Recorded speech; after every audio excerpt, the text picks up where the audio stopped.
All right, everybody, welcome back to the NCAA Men's Basketball Championship West Regional Elite 8 press conference here at Crypto.com Arena. Before we begin, a couple reminders as a courtesy to your fellow media members and team participants. Please make sure to silence your cell phones. Please provide your name and media affiliation each time you ask a question.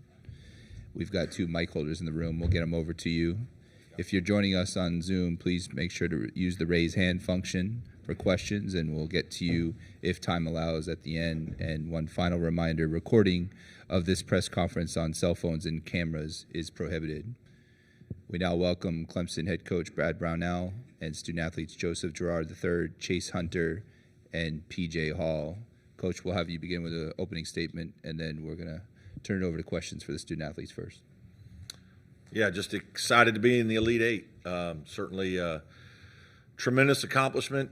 Happy for our players. These guys have been unbelievable to coach all year, and certainly Chase and PJ have been with me for a long time. So very rewarding to get to this point, but don't want to stop now. I think we're a hungry group that is playing really good basketball. We know we have a terrific opponent in Alabama.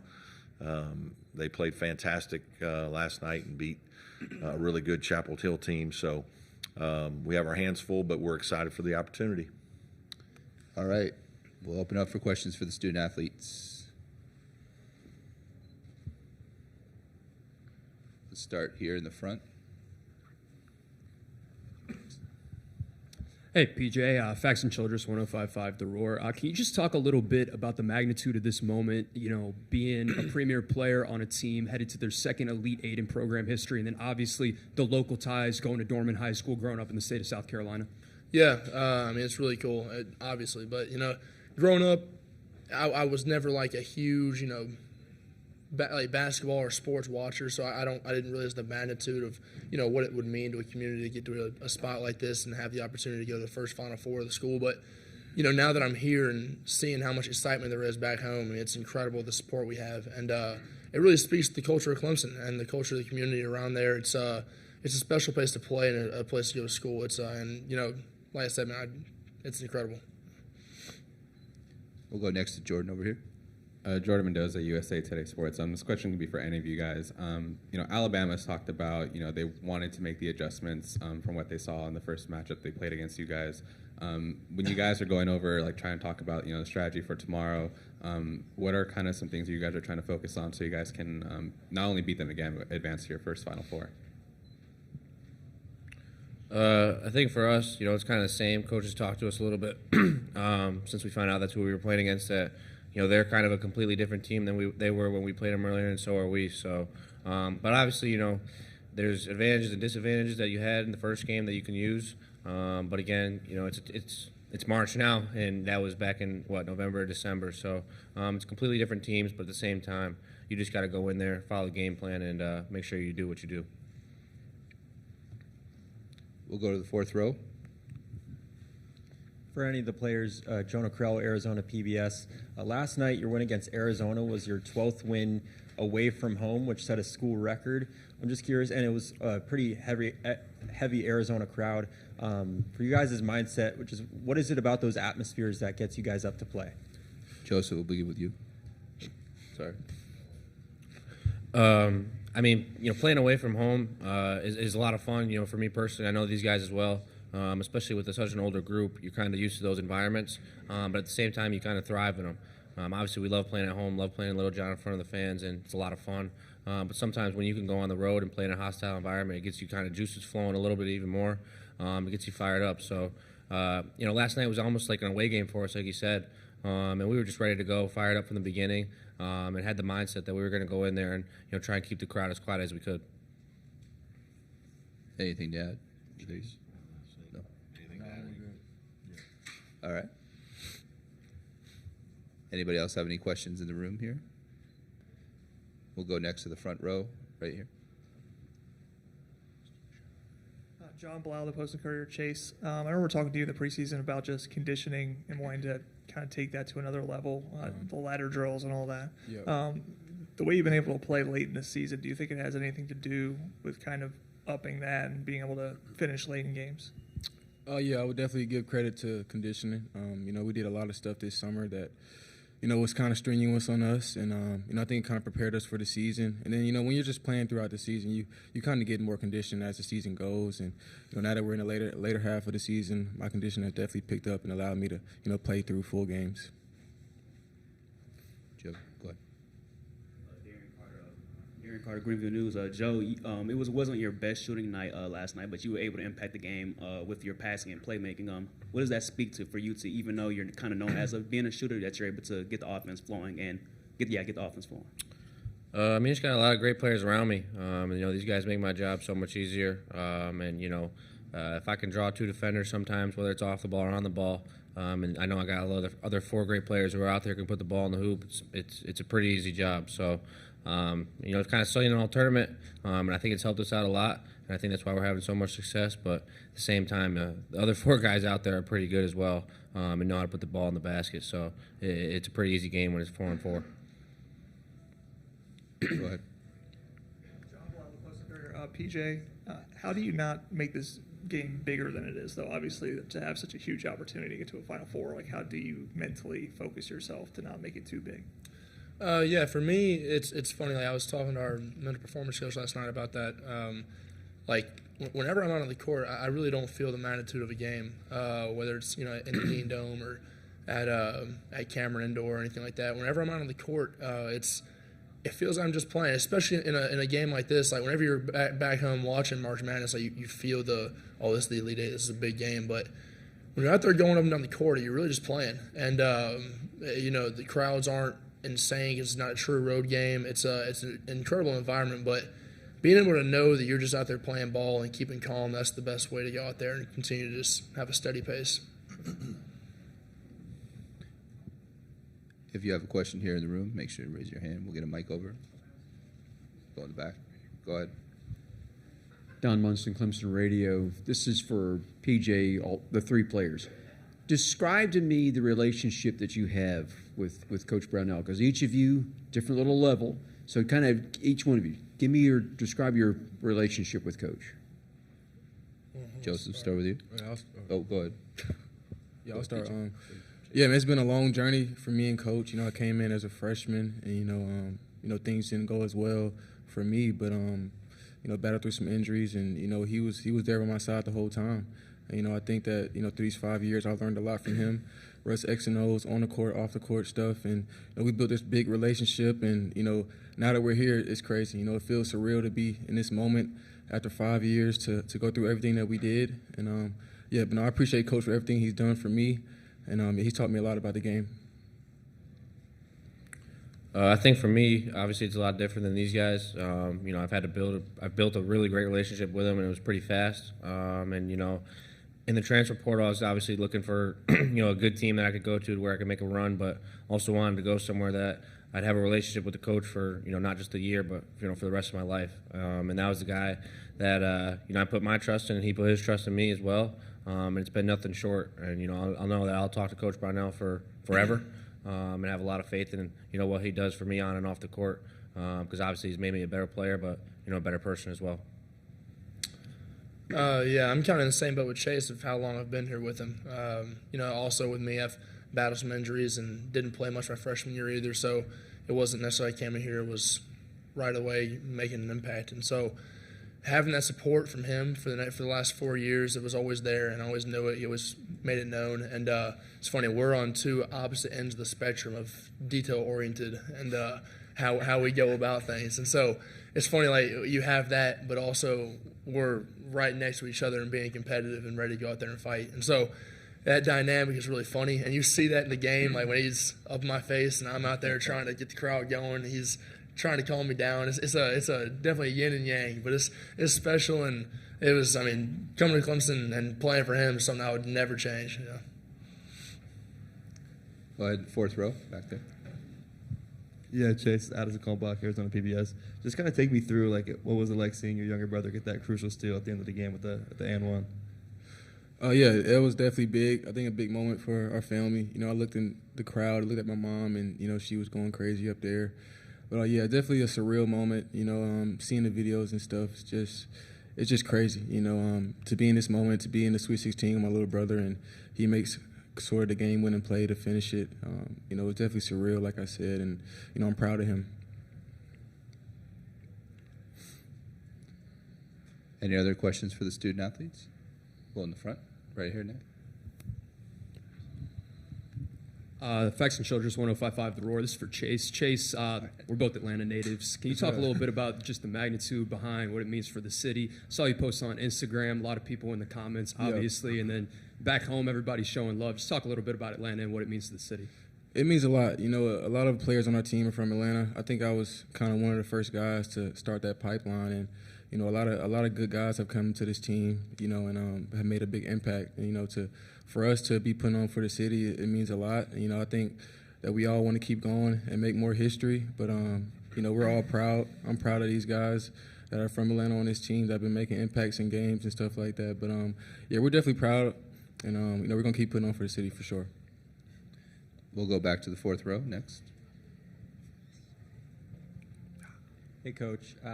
Obviously, this is the first time you're in the Elite Eight since the 79-80 team.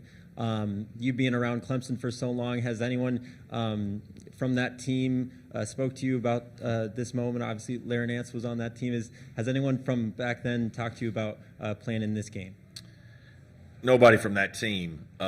Certainly a lot of former players, some that I coached recently in the last, 10, 12, 14 years or whatnot, but then some other guys that are much older are certainly very proud. And, it's a great moment for our program.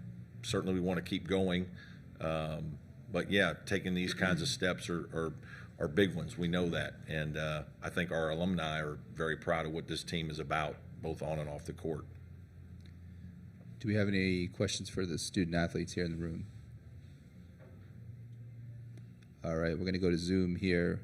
AP Stedham. Yes, AP Stedham of AP and Kelly, as we see it, syndicated radio. This question is for Chase. Chase, what are the difficulties guarding someone like Mark Sears, and maybe how has he grown throughout the season since the last time that you competed against him?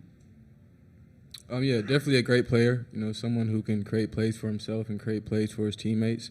I think the big thing for me is just going to be making sure I make things hard for him. Not letting him get easy looks early, and just crowding him. You know, like I've been doing the whole season with other good guards that I've played. But he's a great player, like I said, and I haven't really watched much since we played him. But we've dug into some film. But like I said, I'm just going to make it hard for him and play as hard as I can on defense. Do we have any other questions for the student athletes over there? This is for the three of y'all. Hopefully you guys, this is Meryl Mann with TigerNet, by the way. Hopefully you guys have seen the footage of downtown Clemson last night. People just running wild in the streets and Little John like blowing the roof off of that. What sort of energy does that give you guys for tomorrow, knowing that everybody back home is just absolutely losing it over this victory? It's really exciting just to see how much people really care about the way things are going for us in this program right now. And obviously, everybody always talks about Clemson football and how, big their support is, and to know that we're getting a lot of that right now, it feels great. Coach Brownell's built this program up, and, having the grip hit, Little John, all that kind of stuff, and those people there to have support throughout all these years and throughout this run right now is unbelievable. So it gives us another juice of energy to kind of have in the back of our minds to do it for them, and hopefully keep this run rolling. Any other questions for the student athletes? We got one. Go ahead. This is for all three of you. PJ, you talked about talking with your sports psychologist that's here with us. All right, so my guess is that he's asked you to see the moment, that he's asked you to look ahead and see yourself doing good things. So for the three of you, what are you all envisioning in your heads? What are you envisioning in your heads tomorrow against Alabama, and how you see it kind of playing out? I'm a big kind of think ahead type person. Like whenever I know an event's coming up, I'm trying to get too far ahead, but whenever I know a big game is, coming up, I'm thinking about the possible plays within the play. But at the same time, like you also got to be able to live in the moment and not get ahead of yourself. Like one of my favorite things about the Michael Jordan documentary, The Last Dance, is that he had what so many people don't have. Michael Jordan, where he was present at all times. He was always right in his feet, in his footsteps, right there in the moment. And so being able to sit and keep your nerves calm and relax and know that, don't get ahead of yourself, go into these games with calm nerves, go out there and perform. That's a huge thing for me as well. Yeah, I think PJ said it well. Just don't get too ahead of yourself. Just live in the moment and realize where we're at. We're in Elite Eight in a big game. To go to the Final Four and to make history for Clemson, that would be everything. But right now we still have to play the game, and so for us it's just going in with the same mindset we've gone into every game past, and when we do that, then we'll be able to say that we're in the Final Four. Yeah, I'd agree with both those guys, in different aspects. But I like to just kind of be where I'm at, obviously, not look too far ahead, because that's when you can kind of get tripped up. I think, honestly, if you want to look at our season, we probably had a few of those moments where, in the middle of the season we're, on an all-time high running and might have looked too far ahead and, got tripped up by in some games where maybe we shouldn't have or couldn't have. So, just got to try and live in the moment, because this doesn't come every year. This is my 5th year of college basketball and the first time I'm playing in the Elite Eight. So you just got to live in the moment, be appreciative of where you are, but at the same time know the magnitude of it and give it your all. Any other questions for the student athletes? All right, guys. Thank you very much. Thanks. Thank you. Good job, fellas. Appreciate it.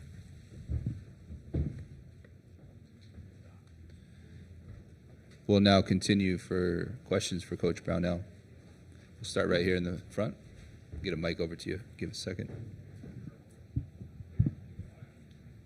Yeah. Darian Carter, Greenville News. Coach, you always spoke about how hard you and your coaching staff works. Can you just go into detail how each coach kind of helps you guys day in, day out for preparation? Yeah, we split things up a good bit. Coach Bender and Coach Reynolds are kind of in charge of the offense with me, and so they're constantly, working on game plans for that. Coach Donlin and Coach Dixon are the defensive side of the ball, and so every week I meet with them at the beginning and then meet with Coach Bender and Coach Reynolds to work on the offensive game plan. Obviously, we've got a bunch of other guys behind the scenes doing a lot of different things that help supplement the staff, but you don't get to this point unless your staff is terrific. And I think Nate would say the same thing about his guys. We just have experienced guys that have been through it. I'm very fortunate because I have some people that have been with me a long time. Coach Bender coached me in college, and I coached Coach Donlin, and Coach McKay was one of my managers at UNC Wilmington, almost 20 years ago. So very family feel there at Clemson basketball, and a lot of trust in those guys. We'll go next to the third row. We'll get a mic over to you. It's coming right there. Coach Kyle Kensing for Flow Hoops. Just kind of opening the door, what I wanted to ask, you mentioned Wilmington. How did working with Jerry Wainwright kind of shape your philosophy in being a head coach and prepare you when you stepped into that role? Yeah, Coach Wainwright was terrific. I learned a lot. I've had a bunch of good mentors. I worked for Jim Cruz at the University of Evansville for a year. I worked for my college coach, Royce Waltman, at the University of Indianapolis. And then I got the opportunity to go work for Coach Wainwright back in 1994, restricted earnings coach. And he just gave me a lot of freedom. I think philosophically we had a lot of the same ideas in terms of defense, both Midwest guys. He's from Chicago, I'm from Indiana. So we really felt like the game should be played a certain way. And so that part of it was easy for me, and he quickly kind of put me in charge of the defense, and I think that really helped me grow as a coach. But more than that, I probably learned just more about how to run a program.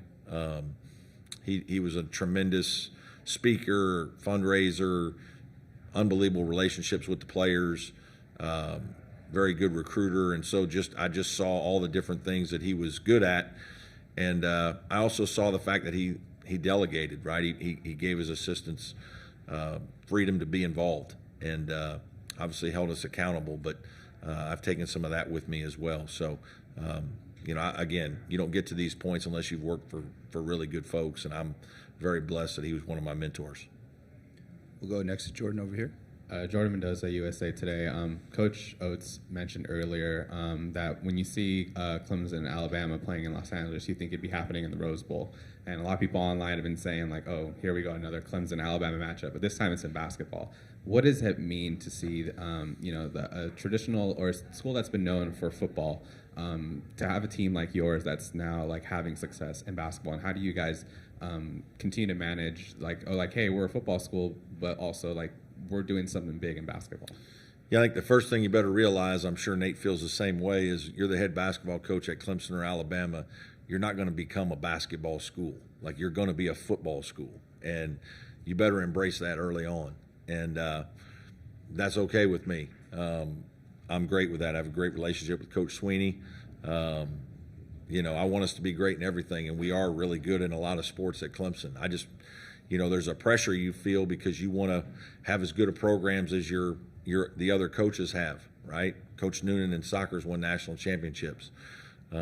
We've got a great group of coaches in our athletic department, and certainly we're known as a football school, and will be one forever, and we're all really proud of that. But I'm just doing the best I can to make our program as good as it can be, and again, I'm proud of what we've been able to accomplish the last 14 years, and certainly this year's been really special. Go next to the fourth row. Hey, Coach. Addison Colbach here with Arizona PBS. Over the course of the tournament, you guys have held your opponents to just 40% or less than 40% from the field. Has that been kind of a point of emphasis after that early ACC tournament loss? Yeah, we haven't been, I wouldn't say that we're a defensive-minded group. I've got a lot of good offensive players, and I think a lot of times guys who are that way, their identity is with their offense. And certainly I embrace offense and want to be really good at both. But there are times defensively we just haven't been as good as we've needed to be. And, I have a saying that, when it's harder than you want it to be, you find out a lot about how important something is to you. And sometimes, defense can be really hard. And when it's harder than you want it to be, sometimes you don't do it very well. And we've had some games like that. I think the way we played in Washington, D.C., and, we got humbled and did not play very well, probably our poorest performance of the season by far, probably helped us a little bit because we went back to practice and had 2 really hard days of practice on Saturday and Sunday leading into the tournament. And I think it helped me get their attention. And we've had a little bit better competitive edge here down the stretch.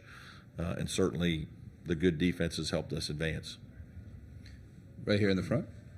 John Blount with the Post and Courier. Coach, in terms of Chase Hunter, like you talked about early in his career, that actually taking his focus away from the offensive end and trying to get him to focus on defense, how much is that carried over in terms of the player he is now? And then also just the second part of that is stamina-wise. I mean, I remember last year you talked about wanting to improve that. How much has he improved, would you say, over the last year there? He's improved a lot, and again, that comes to my point of initially as a young player, especially Chase was completely offensive-minded, and it's been a process to get him to flip that because he's an outstanding defensive player as well. One of the big changes is when we moved Chase to the point last year. One of the things you saw was, and maybe I had to learn, was that your point guard has to do a lot.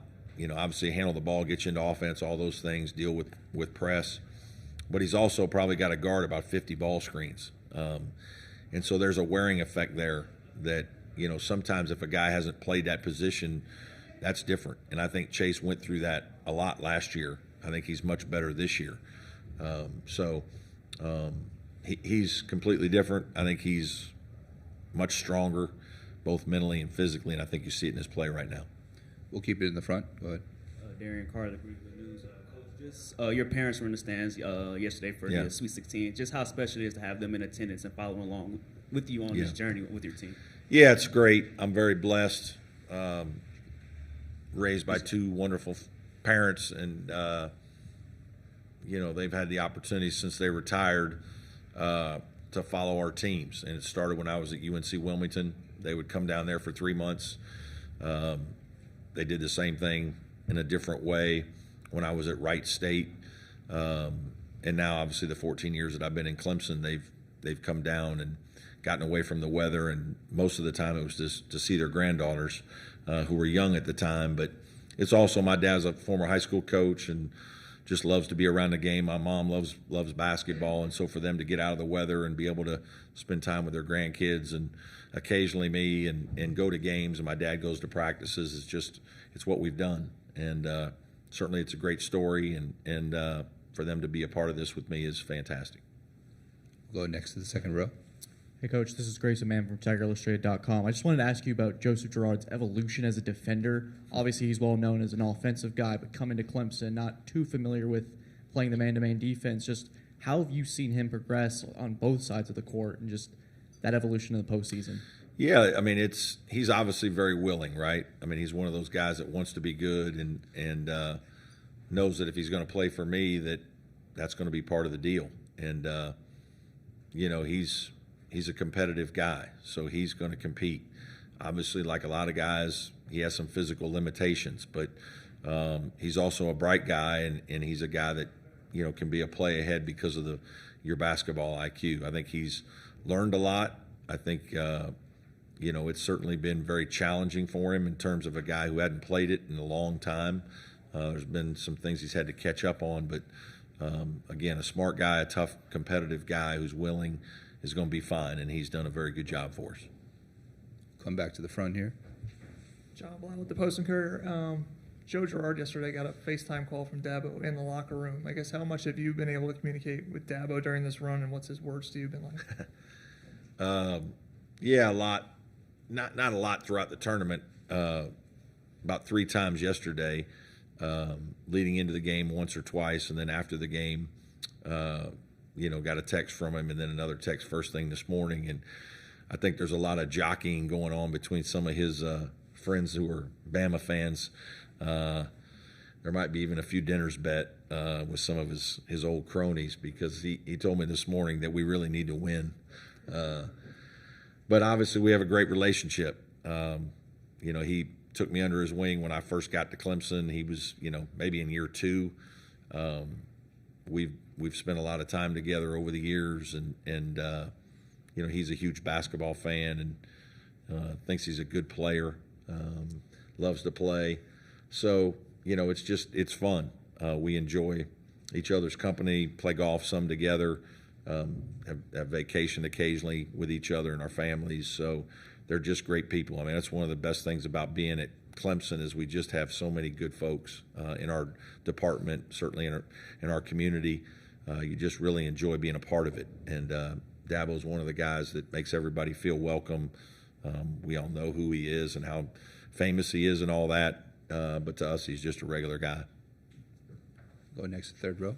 Josh Peter with USA Today. Alabama's finished really strong the last 2 games and held it together down the stretch. I guess that's not the case. Was not the case during the non-conference schedule.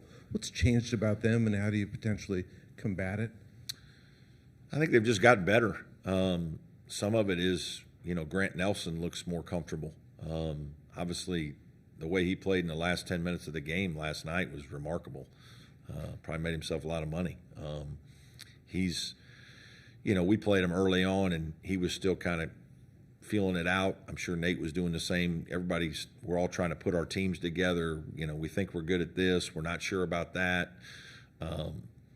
You know, they've just done an unbelievable job. Nate's done a terrific job at Alabama. I mean, the way they've played and what they've accomplished these last several years, remarkable. I know how hard it is. And their guys play with tremendous freedom and confidence against, you know, tremendous offensive swagger. They seem like they've gotten better defensively the longer the year's gone, which we all hope we do. But I just think it's a product of good coaching. And, you know, they're playing their best basketball right now when it matters most.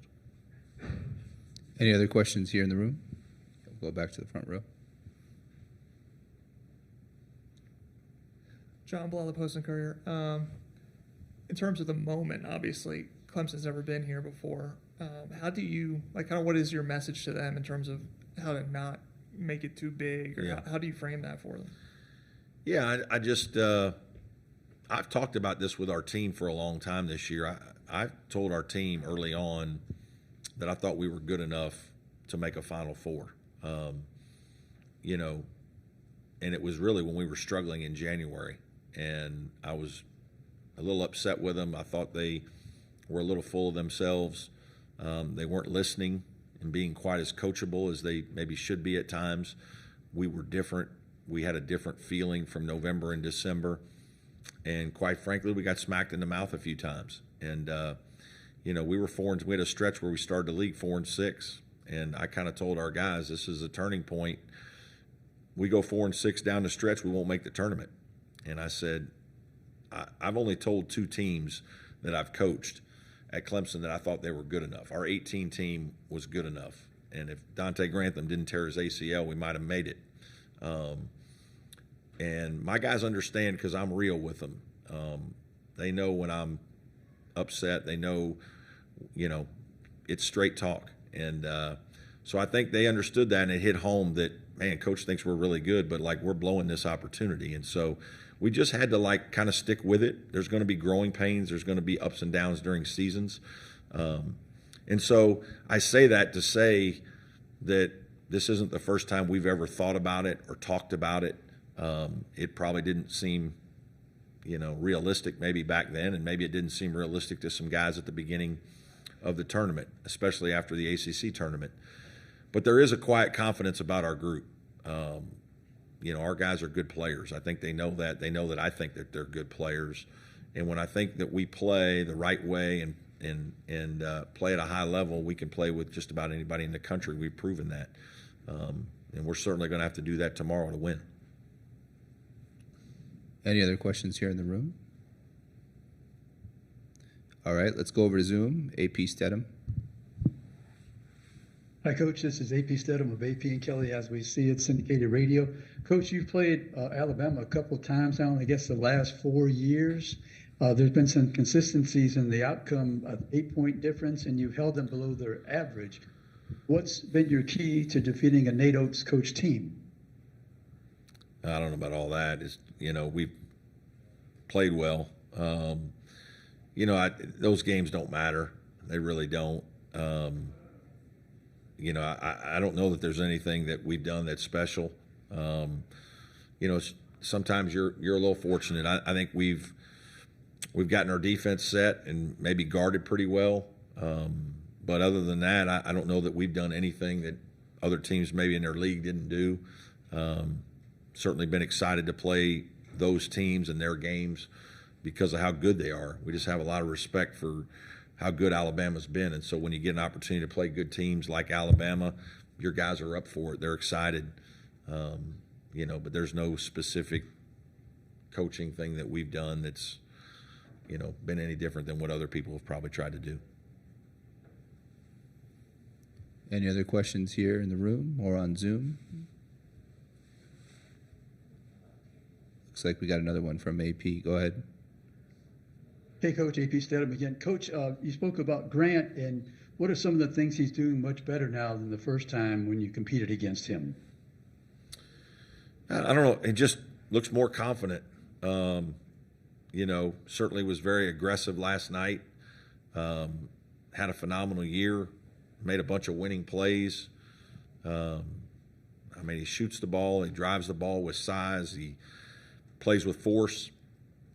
Defensively, he seems to adjusted, better to the level. It's a natural change that a lot of guys have to adapt to. He's just a terrific player. Man, is he good. And he's playing to his level. All right, and final call for questions here. Go ahead, front row. John Blount with the Post-Inquirer. Joe Girard obviously was 1 for 5 last night, but there was actually on the inbounds pass that PJ dunked it looked like his gravity kind of caught the defender and PJ was able to cut. How much does he open things up for you guys in terms of that? No, he does. Yeah, he does a lot. I think, just him being on the floor, he's going to be guarded hard. So that's going to create space for Chase to drive or us to post Ian and PJ. And, it's just natural. You have to guard the guy because he's got a quick trigger. And obviously there are times in screening action when he draws two to take away his shot. And, sometimes you can slip. And we got a couple of those last night, which were key down the stretch. So you know, his willingness to pass, his willingness to, when he's got 2 on the ball, to get rid of it, his poise. You know, I think you appreciate his basketball IQ when you see him every day as a player and around him. He's got a really good feel for the game, and certainly those assists last night were a big part of the win. All right. Any other questions? Thanks, Coach. Appreciate it. Okay. Thank you all.